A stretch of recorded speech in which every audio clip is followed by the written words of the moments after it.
Okay, here we have number 4. Number 4 asks us to find the missing measurement here. Okay, we have the area. The formula for the area of any parallelogram is going to be A is equal to base times height. Here we have the area, which is 288.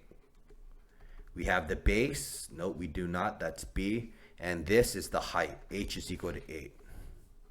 So here, to get B alone, you divide by 8 to both sides. This cancel. B is equal to 11 centimeters.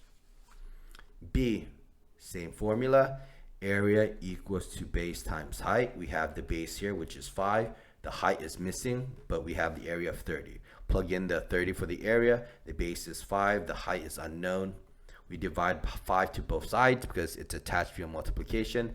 H is equal to 6 inches. And C, area is equal to base times height. It's a regular parallelogram. The area is known as 39 feet squared. We do not know the base. The height is 6. So divide 6 to both sides. This cancels.